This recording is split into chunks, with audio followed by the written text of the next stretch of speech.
Skyrim has stood the test of time, a pillar of the RPG genre and interactive media as a whole.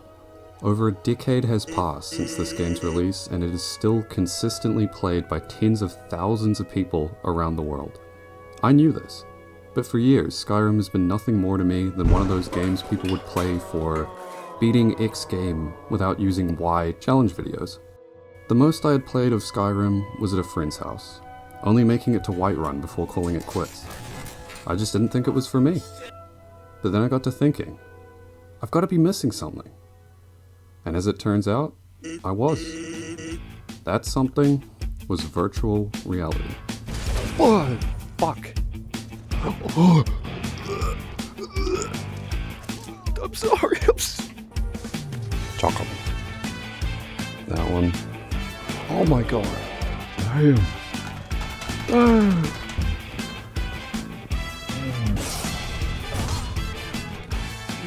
Who the fuck are you? Why are you naked again? Rapid fire!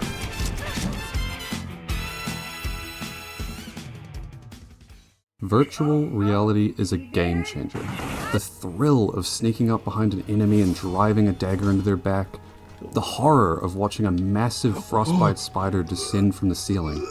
The feeling of staring at some massive honkers. When they are all happening right in front of you in real 3D like you are actually there, man, I cannot even begin to describe it to you. VR is something that you can't truly understand unless you actually experience it for yourself. Like a crazy roller coaster or murdering a hooker on the side of the road. And I say that as someone that was obsessed with VR years before I even owned a headset. Is strapping a massive, bulky, $500 blindfold to your face comfortable? Not really.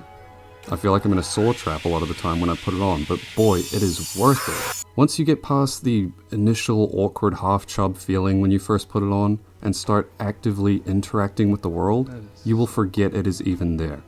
I think that level of immersion is the reason I have so much playtime in Skyrim VR compared to any other VR game that I own. The second I put on that headset, it is over. I'm there, I'm climbing a mountain, I'm creeping through the bushes with a bow, I'm pounding Widowmaker. It is real, right in front of your eyes. I find myself just repeatedly stopping and going, Damn. Oh, damn. Damn. Damn. Because it is just that damn pretty and immersive. I'm not claiming this is some Ready Player One or Sword Art Online level of immersion where everything is flawless in response to your actions. Hell, if I take 2 steps to my right, I'm liable to knock a hole through to my neighbor's room. But it is a level of immersion that flat screen gaming is never going to be able to emulate. It doesn't matter what flat screen game that is. It could be the greatest game of all time for all I care. There is no way me bumping hanging signs with my hand as I walk through Whiterun can be rivaled. But you may have noticed something if you've actually played Skyrim VR. You can't normally hit the signs. You can't normally grab NPCs. You can't normally interact with items like that. And you would be correct. That is why you need... In my opinion, mods for Skyrim VR are non-negotiable. I think most avid Skyrim players, both flat screen and VR, would agree with me there. Skyrim VR without mods lacks even some incredibly basic functionality. You can hardly interact with the physics environment at all, NPCs may as well not know you exist, and there's this weird haze over everything, just to name a few problems. Mods fix all of that and so much more. There's a reason this game is on the top of Nexus mods. There are so many mods and they are of such high quality and variety that it is simply impossible that you don't find something for you. Even if you're not a fan of immersive smithing, or captaining a ship, or overhauling the floor on the map, that's fine. Because you will find something 110% of the time that tickles your fancy and you are super interested in. I sit somewhere on the lower end when it comes to mods. My current build sitting around maybe 70. They're mostly graphical improvements and some, other things. Is it worth it? Hello, friend. It was worth it. But it still makes a night and day difference when playing and getting immersed in the game. I've tended to add them slowly over time, adding new functionality and changes as I explore. The absolute essentials when you begin are things like HIGS and VRIK, both of which allow for interactions with the environment, giving you an actual body and little grabby hands to do whatever awesome things you want with any physics objects around you, among other things. Oh. Once you have those, you can let your imagination run wild.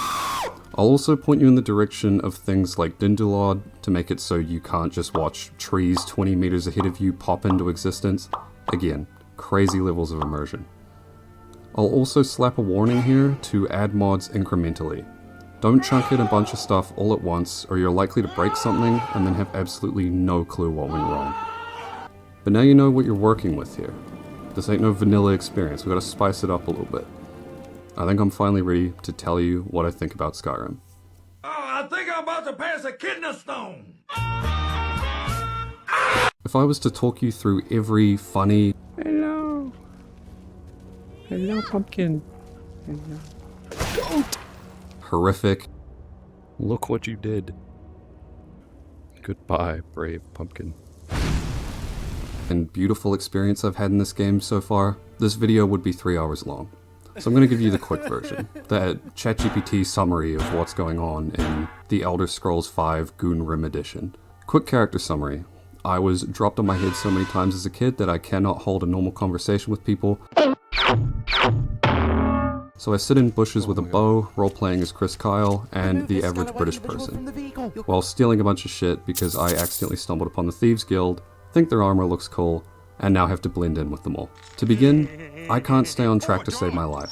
I don't think I've done a main quest in the last 10 hours of gameplay. My gameplay loop has been selecting a quest, walking towards the quest, getting so immersed I forget I'm in a game, let alone doing a quest, and waddling off to the nearest camp, goon cave, or encounter, and getting balls deep into it before I remember I'm supposed to be questing, rinse and repeat.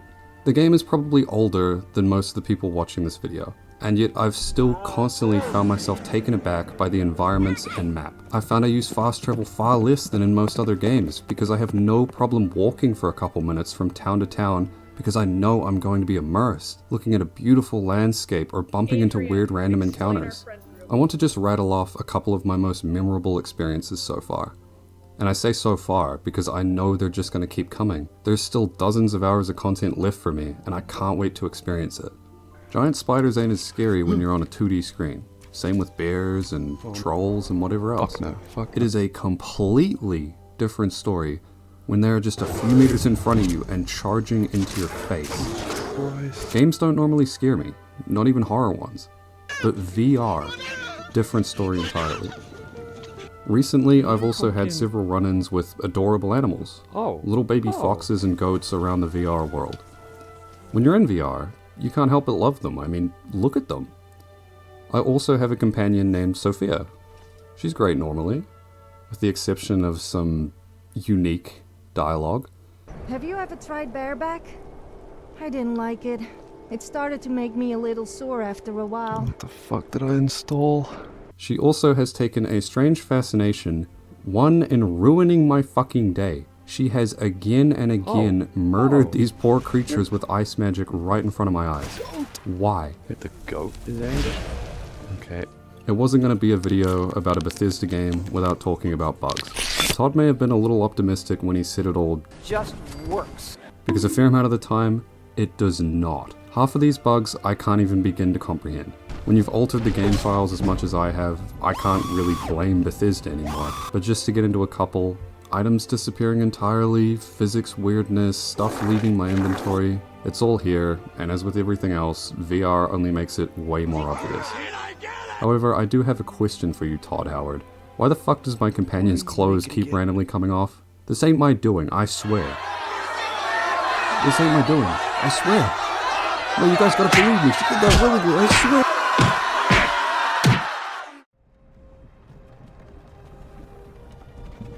So where to next? Well, that's the question. There's more mods on Nexus than there are people in some countries. There's so much So I'm just gonna keep exploring. Keep downloading more strange and suspiciously high quality mods and see how far I can take this game before it burns my rapidly aging PC to ash. I'm sure most of you have seen that General Sam clip of him playing with the AI voice integration mod where he like enlists a bear to fight for him just by talking to it.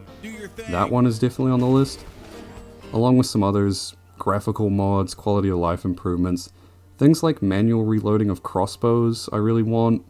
This camping mod seems cool. There's one that lets you pilot ships. I can't wait to see what I can find next. Some of you may find this to be complete treason, playing Skyrim for the first time with dozens of mods and in VR of all forms.